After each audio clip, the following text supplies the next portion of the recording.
the paranormal war room, the legends arise. We're diving deep down where the truth never lies. Diving deep down where the truth never lies.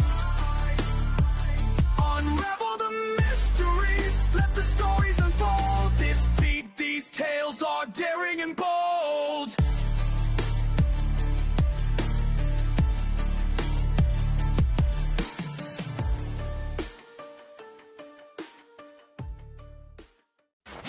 Sai Marie, how you doing? I'm doing pretty good, Corky. How's your Friday going? Well, it was going good. We started having all these technical issues, but hopefully we've got them figured out. I understand that one. Well, you were just here last week, and we had a good conversation.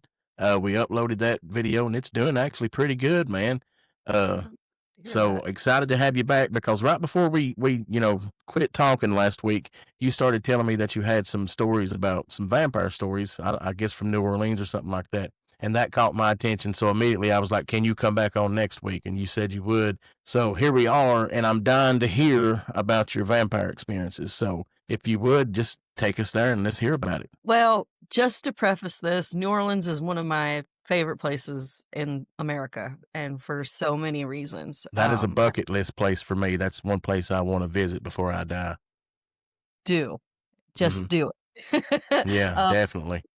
I've been 4 times, but this last time that I went was March 2025, and it was right on the end of parade season, so Mardi Gras had just ended, but it was in the same week as St. Patty's Day, so there was still some things going on, down in the Irish area and stuff like that. So my brother and I went, and we were there for about a week, and he wanted to go to all of the vampire places, because there's a lot of places now. It's definitely just bloomed in the vampirism culture for so many reasons and so many shows and things. Oh, yeah. Just the history of the place. So he wanted to go to the Vampire Cafe. And of course, if you go to the Vampire Cafe, this is something that, keep this in mind for when you and your wife go. Mhm. Go there, even if you just have a drink and that's it. They will give you a card at the end of your stay there that's an invitation, and it tells you where you can go, and you have to go to the Fritzl's Jazz Club. But you have to have that invitation, because if you go into the back is where the vampire speakeasy is. Oh, okay. So you can get in there, but only if you have that invitation, and the invitation, when they give it to you, they'll also tell you what the speakeasy password is. Okay. And so you have to have that in order to go to the speakeasy. My brother was like, well, let's just go and see. And I was like, they're not going to let us in. And I have the invitation, but I didn't have one with me. Now, what is a speakeasy? I'm new to all this right here. It's basically like, well, speakeasies back in the 20s were the hidden bars that you could go to have. Right. And like Ray's Boom Boom Room, you know what I'm saying? And where the prohibitionists were going, and Yeah. people were getting drinks and meeting up or whatever, having dancing, doing the whole thing that people do there. But Yeah. it's easy. So the vampire speakeasy, it's basically the same context, but it's the vampire speakeasy. The vampires are there. So anybody who is interested in vampire lore or anything like that, you might find there, or the actual vampires of New Orleans. Well, I had been there before and I knew this, but my brother really wanted to go. So I was like, okay, we only had so much time before the Vampire Cafe was going to close. We walk into the Vampire Cafe as it's closing, and my brother's like, well, can we buy a drink to go so that we can get the invitation? And the guy's like, we've already closed down the register. We're literally about to shut the door, and we're out of invitations, but you can go to the apothecary, which is also in coordination with the Vampire Cafe. And if you go to the apothecary bar, they usually have them there too. Right. So we're on this bar crawl, okay? And it's happenstance. Well, we go there and end up getting the invitation, and there's this whole thing that happens in the bar with this man just starting to scream at some of the employees, the female employees there, and just act crazy. And I'm like, okay, we should probably go.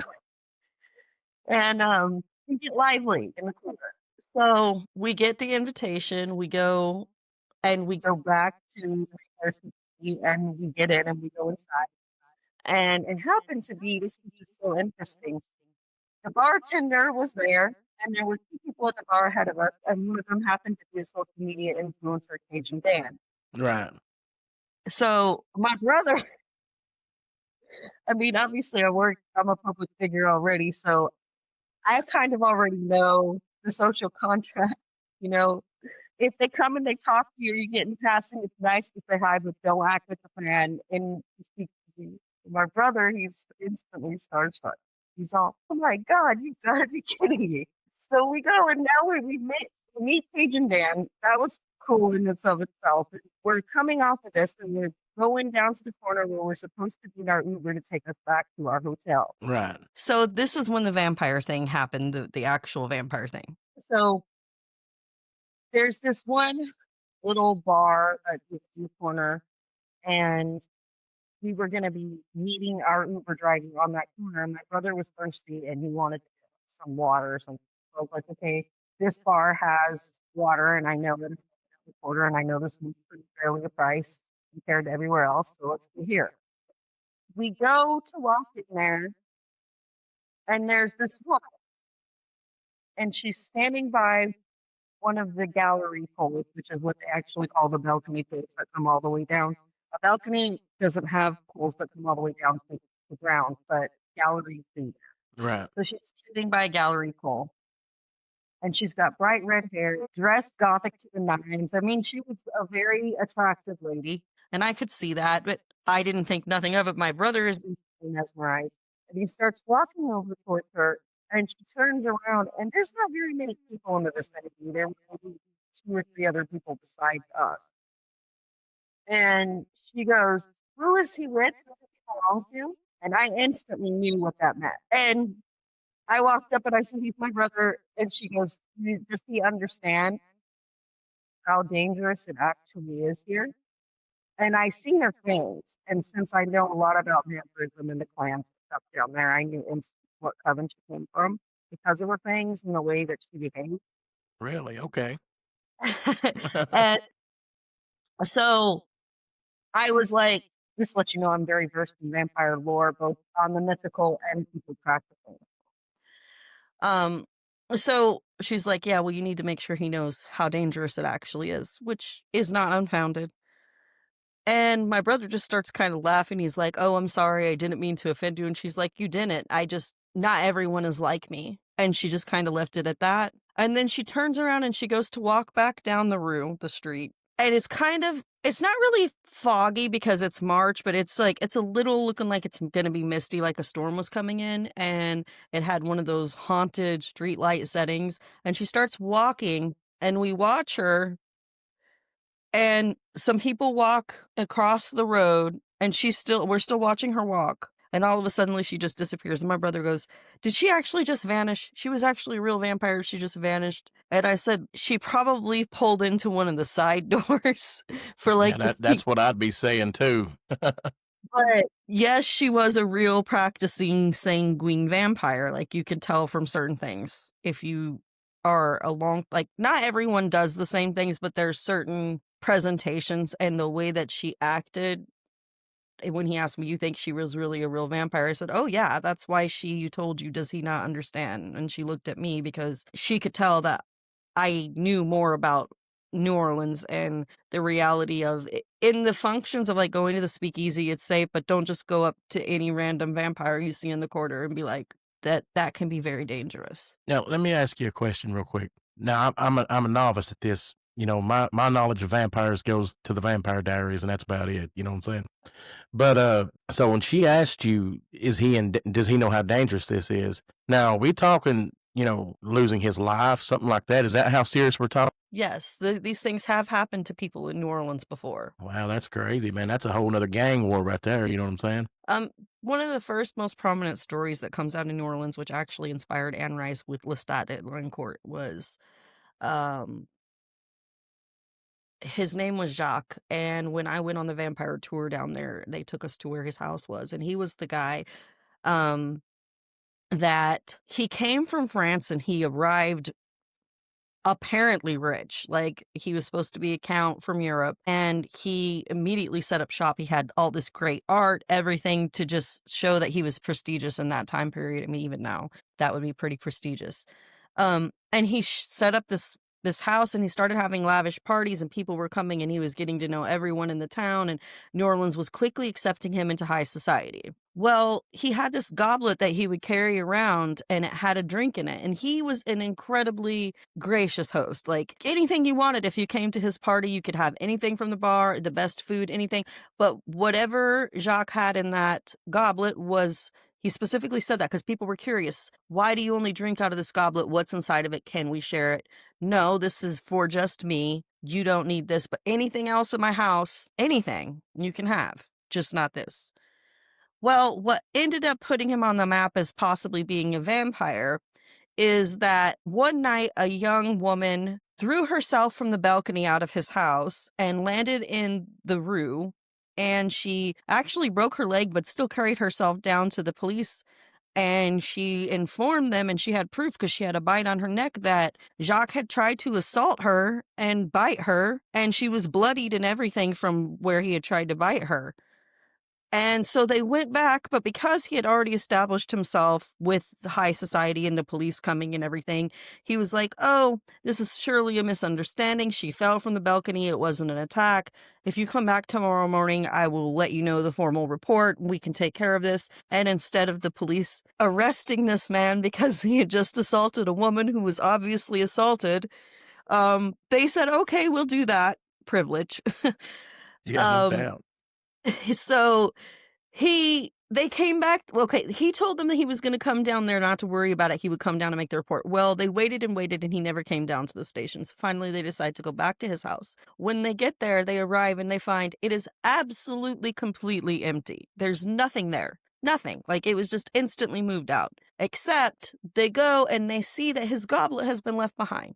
Well, one of the police officers gets intrigued by this, and having always wondered what it was that Jacques wouldn't share, he decides to look inside of it, and sure enough, there's like a little tiny bit of fluid. Now, I don't know why somebody would do this, but he decides to taste it. He instantly throws it up, spits it out, says it tastes like blood. That's kind of what I was figuring right there. Yeah.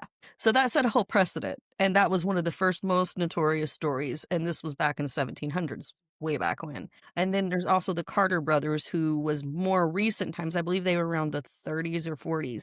And there were a couple of people got away, and they came back to their apartment and discovered that they had people tied to chairs and they were bleeding them, and there were bodies and other things from other people that they had done the same thing to until they lost their lives. So yes, it's dangerous. That really does sound dangerous. And here's my question for you. Now, I'm here to try to learn a little bit tonight. So when we talk about vampires, do we really think we're talking about immortal beings, or are we talking about somebody that just kind of practices an art of vampirism? You know what I'm saying? So I believe there are 3 different categories here. There are your immortal ideology vampires that we know about within myths and fiction. And whether or not those things exist or not, I leave that to everyone's interpretation. It's very hard to prove or disprove from so many different types of things. But yeah, there's that. And then there are actually people who are psychic vampires or energy vampires, and you'll find them every day. They're your narcissist and your toxic people. That thrive off of bad energy situations and being provocateurs and different things. And some of them are ethical, and they'll be like, I thrive off of different emotions, and those are ethical energy vampires. And that's what a lot of people actually engage in New Orleans, especially since it's such a metaphysical type portal city, if that makes sense. So there's so many different overlapping diverse cultures and beliefs and faiths and spiritual different entities that have been celebrated, worshipped, and condemned within New Orleans. It has been scarred with so much blood and death in different ways that it's just like it's embedded there. So a lot of the energy vampires, they congregate there because that energy is there and they can thrive in that. And that's a good positive way rather than being narcissistic and, thriving off of people and causing emotional problems in others. And then there are also sanguinarian vampires who are actually practicing bloodletting vampires. And people do that ethically and non-ethically as well. And within ethical terms, this means like getting blood tested. Usually people are it's almost like not to get too graphic, but it's almost like the BDSM culture with consent and things like that. It's very similar ideas. I can see that. So, but you answered my next question. I was going to ask you why New Orleans, but you kind of answered that when you said there's a lot of negativity and a lot of negative energy there and stuff like that. There's good too. There's a lot of beautiful goodness and the people and the culture and the way that they band together in spite of all the tragedies. So that's why I say there's so many reasons I love it, but also you cannot love all the beautiful things about it without seeing the reality of the dark undercurrents of things that have happened there. This is just the nuances of history. Yeah, New Orleans, it fascinates me because not only everybody knows about this vampire culture that goes on there, but there's also like witches and voodoo and stuff like that. Uh, have you ever had any run-ins with anything like that? Well, I went to the Voodoo Museum. I have, done a lot of research on different types of esoteric beliefs. I'm a Gnostic Yahuan myself. Not that it really matters, but that just gives you an idea. I really am a very diverse person when it comes to spirituality. So I don't necessarily practice. I understand close practices because I'm part Native American, and there's certain things I know are only supposed to be for certain cultural people that are very aware and in tune with those beliefs, but I have went and studied them. Now, have I had any direct interactions with any voodoo spirits? The only one that I can say has actually presented to me in a way that I feel I can say that to, I did not call out to, and that would be Marie Laveau. Well, really? What's the story behind her? I've heard that name. Well, Marie is the most infamous conjuress out of New Orleans, and she was a hairdresser, and there's so many myths and legends around her, but she was also a voodoo priestess, and she went down to Bayou St. John, and she would hold different kind of ceremonies, and they would, do different kinds of dancing and drumming, and she would be the person to lead the spiritual ceremonies. And she was also a woman. She was one of the first women of color to go and buy her own property and to become someone who was very high standing in social graces in New Orleans, because she was such a good hairdresser that all of the ladies in the plantations were having her come and do their hair for the balls and everything else. And so she was in high demand, but she was also able to somewhat openly practice, which was rare for many reasons. It was considered to be, it's been condemned by many people in life, and a lot of them it's because they don't understand. But she was allowed to a lot more openly, be a conjuress, have these community meetings. And she was a beautiful woman of color. She was incredibly talented at being a hairdresser. And people now believe, as since she passed on, that because of all of the goodness and the things that she did for other people, like in healing people and just trying to use her faith and her belief to actually help others rather than to pass curses or hexes, she was actually trying to, bring medicine and help people in the right way and still conserve her cultural beliefs, and she did it with grace and finesse. Yeah, that's what I'm talking about. I definitely believe if you believe in a light side, then you have to understand there's also a dark side to everything. And, it sounds to me like she may have worked in the middle there somewhere and probably done a lot of good things, man. You know what I'm saying? But let's get back to that story you were telling me about your brother. The last thing you said before I got us off on this sidetrack, that's how I do sometimes. The last thing you said was she disappeared. Now, I got to know what happened after that. Did you guys find her or what happened? The last thing that we talked about before I got us sidetracked is what I was saying is you were telling me that this woman disappeared. I said, I got to know, what happened. Did you guys find her? Whatever come out of that? No, she just gone. And it was the weirdest, most eerie thing. And my brother was like, I think she was a real vampire. And I was like, well, she was in the context of what I know. Now, was she an immortal, ethereal being? God only knows. That is crazy, man. And I can't believe y'all just went back to your hotel room and went to bed and just didn't think no more about it, or what happened? I mean, I didn't think nothing more about it. I've had a couple of paranormal experiences. I think my brother has been, like, he told me, he's like, I have to go back. I got to learn more about the vampires. He was enthralled. That's how I would have been. I would have had to have known what went down there because that's just how my mind works. There's no way I could have let that go. You know what I'm saying? That's an awesome thing, man. I'm glad you shared that with us. But you told me you had a few stories, man. You got anything else about the vampires you want to tell us about? Well, not really so much with the vampires, but I do have I an tell you, interest. I'm fascinated with the fact that she told you that. Does he know how much danger he's in? That is just fascinating me, man, because I didn't realize it got that deep. I really didn't. You know. Yeah, I mean, we're talking about a place where people actually practice blood magics and different levels of things. And, if you want to engage in stuff like that and you're willfully going, you're like, I'm going to go ghost hunt or I'm going to go engage with these vampires, there has to be a level of understanding that you are going into a space where this is an alternative lifestyle and there's a lot of things that are different than what you're used to. And some people take advantage, and predators do come into those spaces trying to look for vulnerable and gullible people. So the smart people that are responsible, like this lady, will be the first to be like, hey,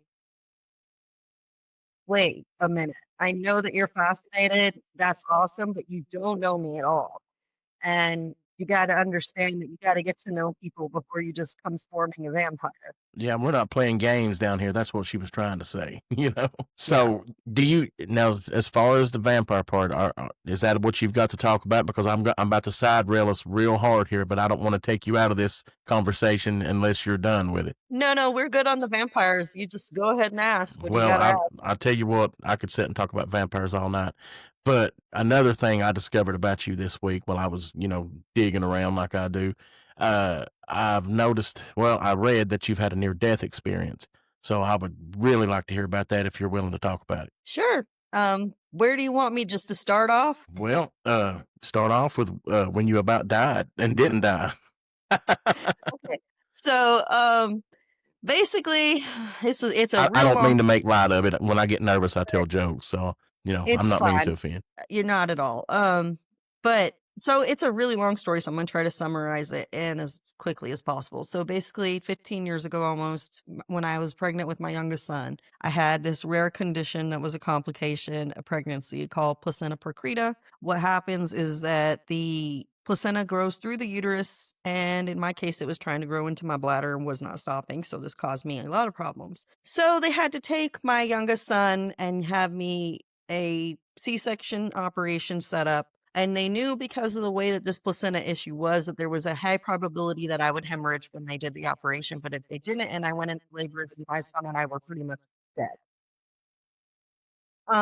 So they decided to prep me to put me in the hospital ahead of time it was 3 months before he was due, so he was very premature. And they went ahead and they did the operation, and they were able to stop the bleeding, but apparently it erupted like Mount Vesuvius in blood, and I lost 25 units of blood, which is the equivalent of 5 adult grown men's blood volume. Oh They my were goodness, man, that's crazy. Thousand Yes. wonders you're still with us today. Yes. They were able to stabilize me and then start the transfusions. I had to have 25 in order to survive. Apparently, when that was occurring and I was under, this is where my near death experience happened. So I lost all my blood and I was dying. And it was really weird because they counted me down to put me under in the OR, and they were like, "We're going to count you down, Sai," and forgive the train. Um, I live right beside one too. It's all right.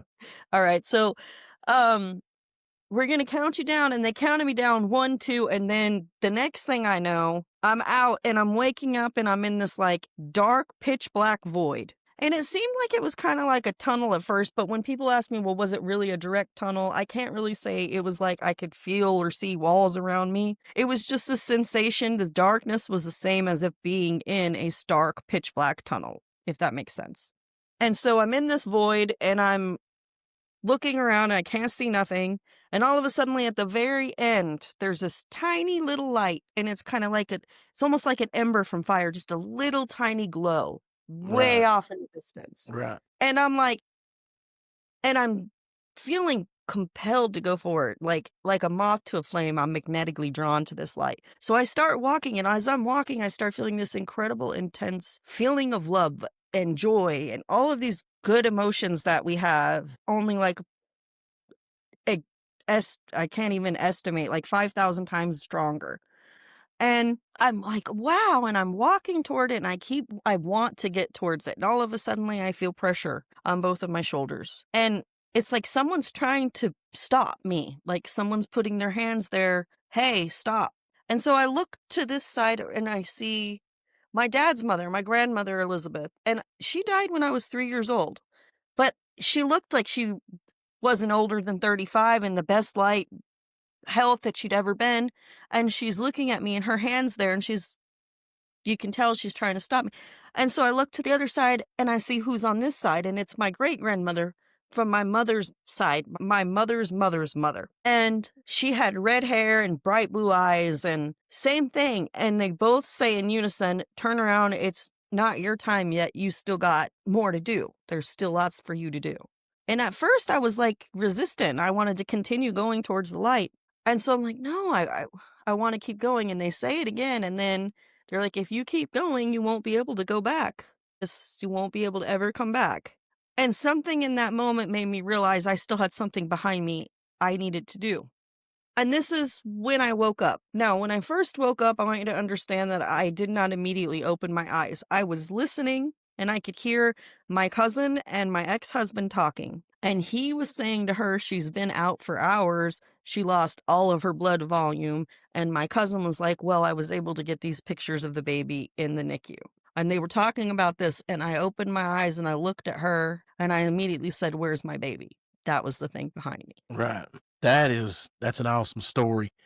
And I was having a talk with my family this week because, we were talking about how could spirits or ghosts or whatever you want to call it, how could they exist, because, however you believe, if you believe in faith or God or whatever your beliefs are, uh, but if you believe like in a Christianity sense, which I do, you're really not supposed to have ghosts and stuff like that. But my theory on it is, if God gives us free will, which the Bible says he does, then once we pass away, I think you still have that free will and you can either go through that tunnel like you were talking, or you got the free will to come back and kind of stay here.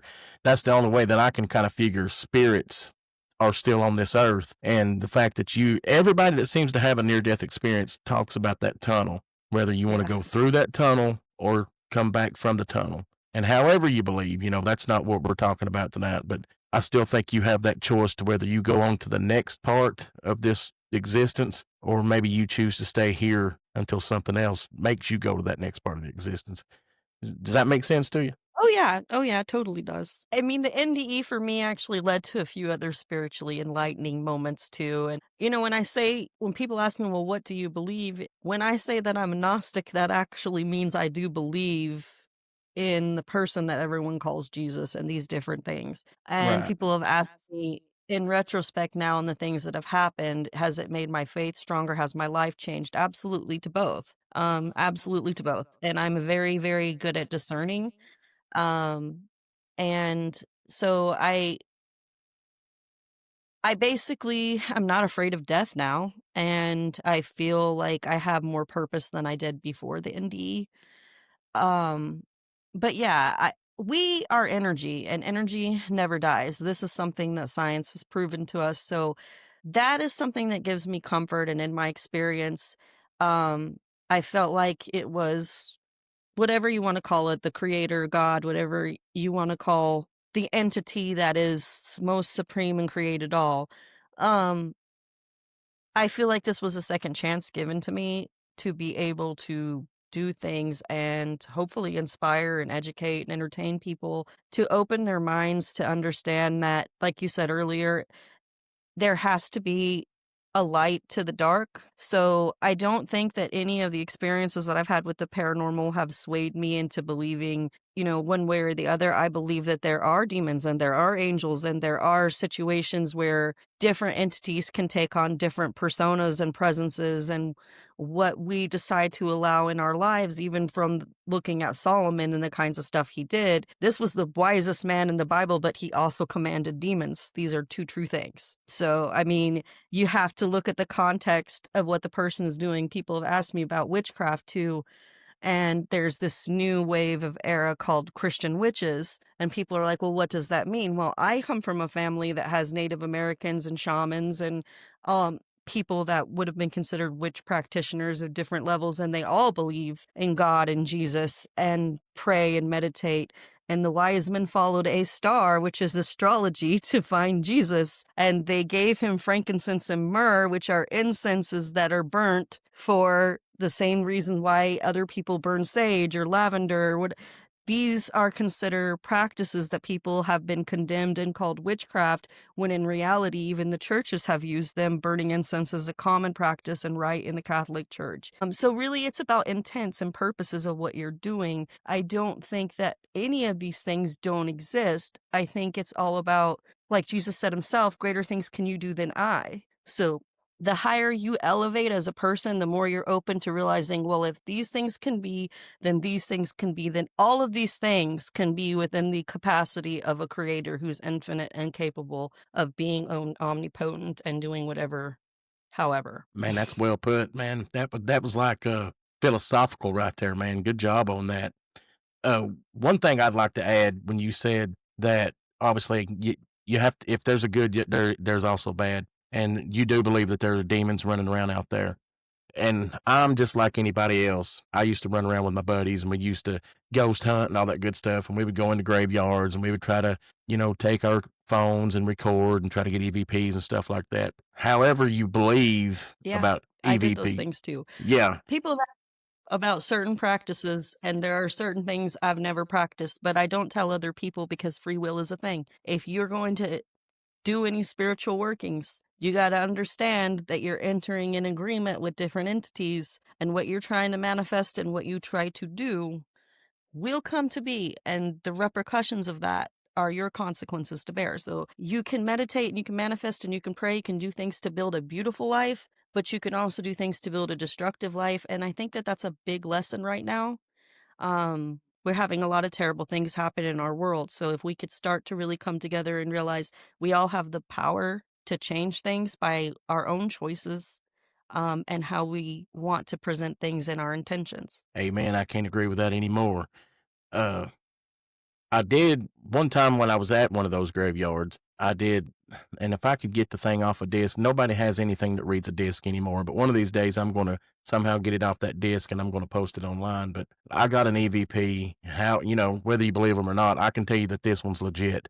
But I was standing in the graveyard, and we were about ready to go. And I said, "This is your last chance to show me something if you're going to say anything." Well, when we got home, we started listening to that recording. As plain as day, you can hear a little girl say, "Where's my mommy?" And I've played it for countless people, and everybody, you can see the goosebumps come up on their arm when they see this EVP, because it's like a Class A. It's the clearest EVP you could ever get. And I'm telling you, there was no TV show rolling cameras there. It was just me and one other guy in a graveyard at 1 o'clock in the morning. There's no, interference. There wasn't a tape recorder going on or anything like that. And you said something about, if you're out there manifesting stuff, you'll face the consequences. When I went home that night, I got sicker than I've ever been. I ran a fever. It's like something just attacked me that whole night. And I think that's kind of like what you were saying. I was out there messing around, and whatever happened made me sick, because I was not sick before then. But when I went home, I'm talking, I ran a fever, all kinds of stuff. It was messed up. But what I was trying to get at, though, I don't believe that there was a little girl out in that graveyard asking where its mommy was. I do believe that was demonic, if I'm saying that correctly. I mean, and the malevolent spirits will take on things that they think will, appeal to your humanity. I mean, who hearing a little girl crying in the middle of the night is not going to be like, "Hey, what's going on?" If they're a good person. Exactly.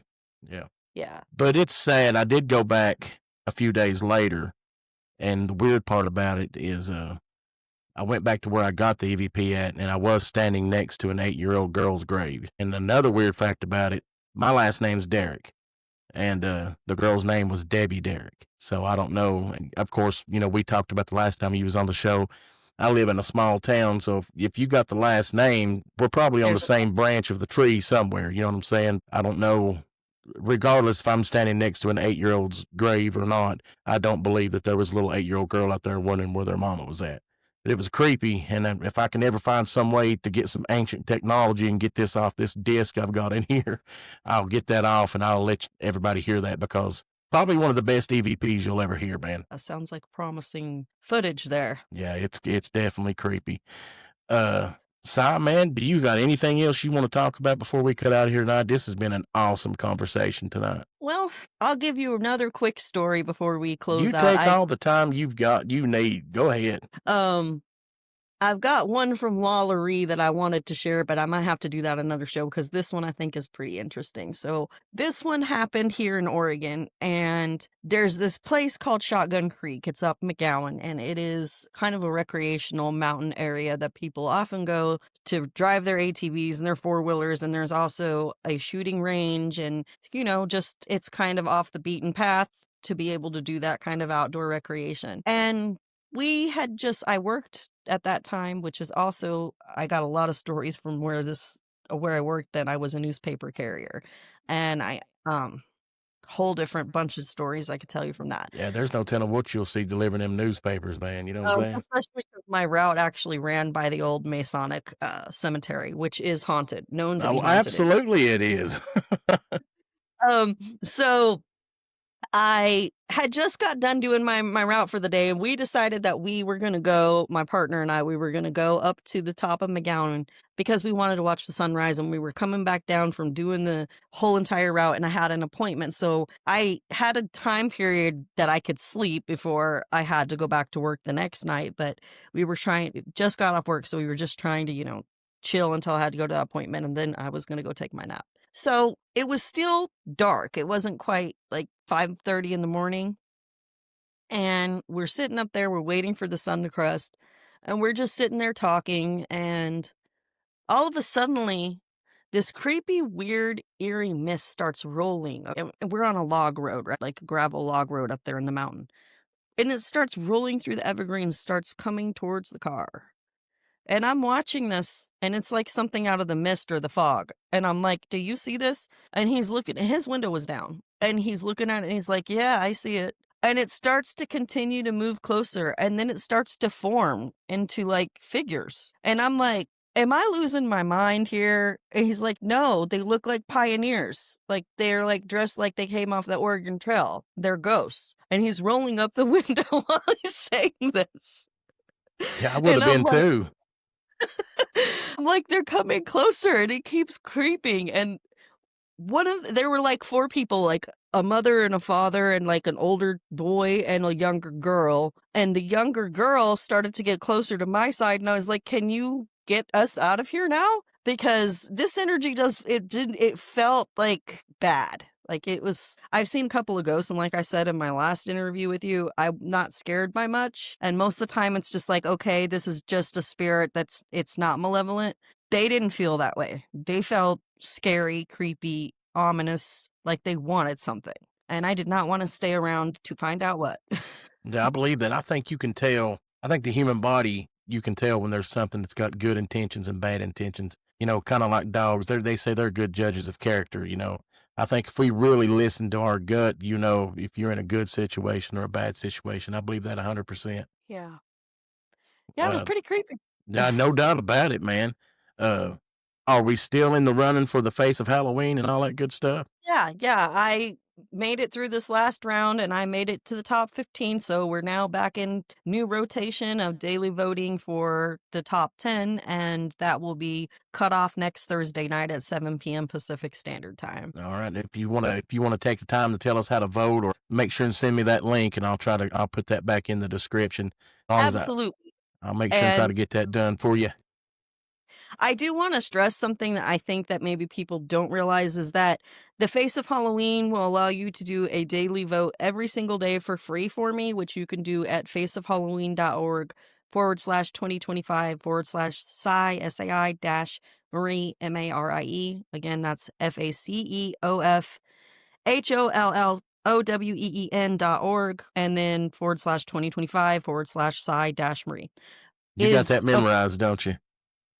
I've got it down in front of me. It sounds like you're at a spelling bee or something. I guess I'm a little bit trained on some things. I do scripting and a lot of stuff too. So I get good at figuring out how to do the marketing gimmicks, I guess. But That's this awesome. is not so much a gimmick. This is actually really cool. So Starlight Children's Foundation is also attached to the Face of Halloween. And if you are capable or able, what something really awesome that you can do is you could help me become the next Face of Halloween while supporting a great cause by casting a free daily vote or making a big impact with a tax-deductible donation supporting the Starlight Children's Foundation. They go from 10 votes for $10 to 250 votes for $250. And on Wednesday, every single day before the last final voting day of that round, they have 2 times the vote. So if you really want to make your vote count, if you want to add more money towards those donations to help make sick kids and, bring them a smile, in addition to help land me extra donation votes, you can do that. And then you would be able to get 20 votes for $10, or, it's just double from there. That sounds awesome. Everybody, if you can, let's try to support Sai and help her reach her goals, man. That's going to be an awesome thing. As far as the Paranormal War Room, I do want to announce that this show has been picked up by the Midnight Realm Radio Network, and it's going to be airing. I'm not sure the time slot and all that good stuff yet.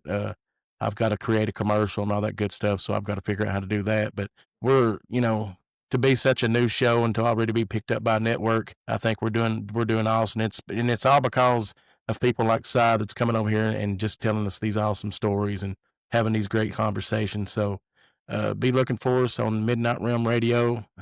I'll post the dates and times and all that stuff when I find them out. And Sai, we really appreciate you coming on, and everybody go vote for her and let's get her the support she needs. And until we get back on here the next time, I'll see everybody. Sai, tell everybody bye. Have a great weekend, everybody. The unknown awakens, hear the echoes grow loud. We're diving deep, join the curious crowd. In the paranormal war room, we take flight, bringing the spooky vibes, shadows and light. With every beat, the legends we explore, unleashing the spirits. We're ready for more.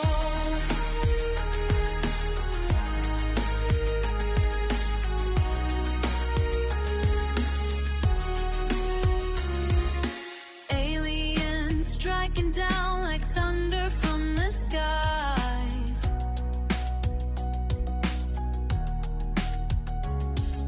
Cryptids lurking near, in the darkness they rise. Paranormal tales that will twist your mind. Tune into the mystery, leave the norm behind. In the war room we fight with the strange insight, unveiling truths in the paranormal war room. We take flight, bringing the spooky vibes, shadows and light. With every beat, the legends we explore, unleashing the spirits. We're ready for more. So hit that subscribe, don't be left in the dark. Join us in the war, let's make our mark.